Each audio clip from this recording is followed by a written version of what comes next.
La verdadera demencia, la que no ha sido instalada por algún hipnotizador, no es necesario que emerja a la conciencia para que se descargue. Existe esta y otras diferencias entre la hipnosis y la verdadera fuente de la aberración. Pero el hipnotismo es una demostración de sus mecanismos. Revisemos el primer ejemplo de la sugestión imperativa. El individuo estaba inconsciente, lo que quiere decir que no se encontraba en posesión de su plena conciencia o autodeterminismo. Se le dio algo que debía hacer, y ese algo está oculto a su conciencia. El operador le dio una señal. Cuando la señal se produjo, el individuo llevó a cabo un acto. El individuo dio para justificar el acto razones que no eran las verdaderas. Él encontraba defectos en el operador y en su indumentaria, pero no se daba cuenta de que era la corbata la que daba la señal por la acción. Se eliminó la sugestión y el individuo ya no sentía la compulsión de llevar a cabo el acto. Estas son las partes de la aberración. Una vez que uno sabe exactamente qué parte es, de qué cosas son aberraciones, todo el problema es muy sencillo. A primera vista parece increíble que la fuente pudiera haber permanecido tan perfectamente oculta durante tantos miles de años de investigación. Pero reconsiderándolo, resulta milagroso que la fuente haya sido descubierta, porque está escondida muy bien y muy astutamente. La inconsciencia, en su variedad no hipnótica, es un poco más severa. Se necesita más que algunos pases de manos para causar el tipo de inconsciencia que produce la demencia. La conmoción en accidentes, las anestesias empleadas para operaciones, el dolor de las lesiones y los delirios en la enfermedad son las fuentes principales de lo que nosotros llamamos inconsciencia. El mecanismo en nuestra analogía de la mente es muy sencillo. Entra una ola destructiva de dolor físico o algún veneno filtrable como el éter y se funden algunos o todos los fusibles de la mente analítica. Cuando ésta queda desconectada, lo mismo sucede con lo que conocemos como los bancos estándares de memoria. Los periodos de inconsciencia son lagunas en los que los bancos estándares de memoria, o más bien son lagunas en los bancos estándares de memoria, estos periodos de inconsciencia. Estos periodos en blanco constituyen lo que la Dianética llama el banco de la mente reactiva. Las veces en que la mente analítica está en pleno funcionamiento, más las veces en que la mente reactiva está en funcionamiento, son una línea continua de registro consecutivo a lo largo del periodo completo de la vida. Durante los periodos en los que la mente analítica se ve desconectada, ya sea total o parcialmente, la mente reactiva entra en acción total o parcialmente. En otras palabras, Cuando la mente analítica está medio desconectada, la mente reactiva está conectada a medias. En realidad no es posible establecer proporciones tan marcadas, pero esto es para dar una aproximación. Cuando el individuo está totalmente o parcialmente inconsciente, la mente reactiva se conecta total o parcialmente. Cuando está totalmente consciente, su mente analítica se encuentra en pleno control del organismo. Cuando se reduce su conciencia, la mente reactiva se conecta en la misma proporción. A grandes rasgos, los momentos que contienen inconsciencia en el individuo son momentos contra supervivencia. Contra supervivencia. Por lo tanto, es vital que algo tome el control, de modo que el individuo pueda actuar mecánicamente para salvar a todo el organismo. El luchador que pelea medio inconsciente, el hombre quemado que se arrastra fuera del fuego, son casos en que la mente reactiva resulta valiosa.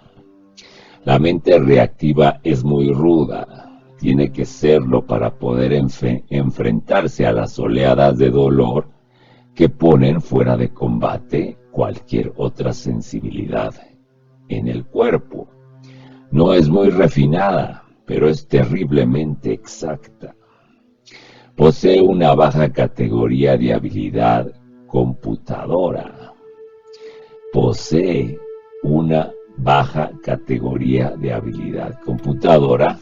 Categoría que es subidiota.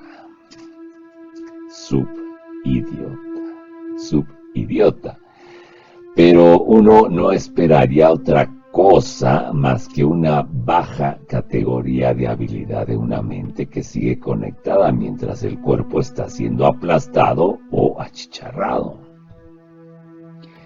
El banco reactivo no almacena recuerdos según el concepto que nosotros tenemos de ellos.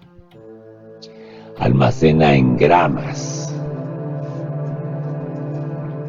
Estos engramas son un registro completo hasta el último detalle de toda percepción que esté presente en un momento de inconsciencia parcial o total. Son tan exactos como cualquier otro registro en el cuerpo, pero tienen su fuerza propia. Son como grabaciones fonográficas o películas cinematográficas. Si éstas tuvieran todas las percepciones de vista, sonido, olor, gusto, sensación orgánica, etc. Sin embargo, la diferencia entre un engrama y un recuerdo es bastante clara.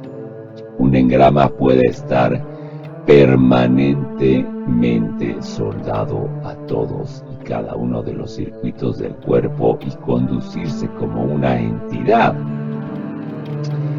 En todas las pruebas de laboratorio sobre estos engramas se encontró que poseían fuentes inagotables de poder para mandar al cuerpo, sin importar cuántas veces se reactivara uno de ellos en un individuo, todavía era potente. De hecho, se volvía aún más capaz de ejercer su poder en proporción a su reactivación. Lo único que pudo empezar a debilitar estos engramas fue la técnica que dio como resultado la terapia dianética, la cual se tratará en su totalidad en la tercera sección de este libro de Le Ronald Hurba. He aquí un ejemplo de un engrama. Una mujer es derribada de un golpe, queda inconsciente, es pateada y se le dice que es una farsante, que no es buena, que siempre está cambiando de parecer. O en su caso también puede ser un hombre, ¿verdad? Cuando esto sucede que hay una silla, en la cocina hay un grifo abierto y por la calle está pasando un coche. El engrama contiene un registro consecutivo de todas estas percepciones: vista, sonido, tacto, gusto, olor, sensación orgánica, sentido cinético, posición de las articulaciones, registro de sed, etc. El engrama constaría de la declaración completa que se le hizo cuando estaba inconsciente: los tonos de la voz, la emoción en la voz, el sonido y la sensación del primer golpe y de los subsiguientes, el tacto del suelo, la sensación y el sonido de la silla derribada, la sensación orgánica del golpe, quizás el sabor de la sangre en su boca o cualquier otro sabor presente, el olor de la persona que la ataca y los olores de la habitación, el sonido del motor y de las ruedas del coche que pasa, etc. Todas estas cosas caerían dentro de la categoría de la sugestión imperativa. Pero aquí hay otra cosa que es nueva, algo que no está en los bancos estándares, excepto sus circunstancias: dolor y emoción dolorosa. Como notas al margen, vamos a decir que en Dianética la palabra engrama se utiliza en su sentido más preciso como una huella definida y permanente que estimuló o que un estímulo deja en el protoplasma, sustancia constitutiva de las células de un tejido. Se le considera un grupo unitario de estímulos que inciden únicamente en el ser celular. Continuando, estas cosas son las que establecen la diferencia entre los bancos estándares y los bancos reactivos de engramas: el dolor físico y la emoción dolorosa. El dolor físico y la emoción dolorosa representan la diferencia entre un engrama, que es la causa de la aberración, de toda aberración, y un recuerdo. Todos hemos oído que la mala experiencia ayuda a vivir y que sin la mala experiencia el hombre jamás aprende. Esto puede ser muy cierto, muy cierto, pero no incluye al engrama. El engrama no es experiencia, es acción impuesta. Quizá antes de que el hombre poseyera un vocabulario extenso, estos engramas le fueran de alguna utilidad. Representaba supervivencia en formas que se explicarán más adelante. Pero cuando el hombre adquirió un buen lenguaje homonímico, palabras que suenan igual pero que significan cosas diferentes, y, de hecho, cuando adquirió cualquier lenguaje, estos engramas se convirtieron mucho más en un riesgo que en una ayuda. Como nota al margen, vamos a decir que en Dianética se considera que un recuerdo es cualquier concepto de percepciones almacenadas en los bancos estándares de memoria, el cual es potencialmente recordable por el yo. Una escena contemplada por los ojos y percibida por los otros sentidos se convierte en un registro en los bancos estándares de memoria y más tarde puede ser recordada por el yo para referencias. Continuando con el lenguaje homonímico, palabras que suenan igual pero que significan cosas diferentes, y de hecho cuando adquirió cualquier lenguaje, estos engramas se convirtieron mucho más en un riesgo que en una ayuda. Y ahora, con el hombre bastante evolucionado, estos engramas no le protegen en absoluto, sino que le vuelven loco, ineficaz y enfermo. La prueba de cualquier afirmación está en su aplicabilidad.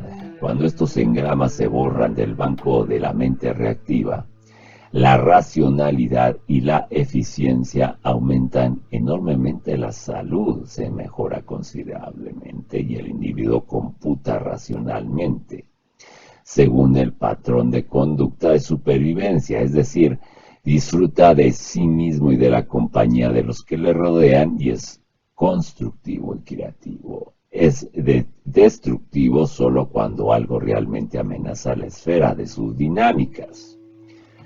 Por tanto, el valor de estos engramas es del todo negativo en esta etapa del desarrollo.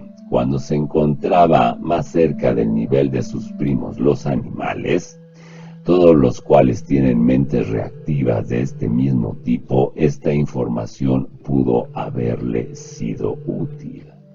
Cualquier engrama en un riesgo, pero el lenguaje y su existencia modificana convierten a cualquier engrama en un riesgo notable y ningún engrama tiene ningún valor constructivo. La mente reactiva se dispuso para asegurar la supervivencia. Todavía aparenta actuar en este sentido, pero sus grandes errores solo conducen ahora en la otra dirección.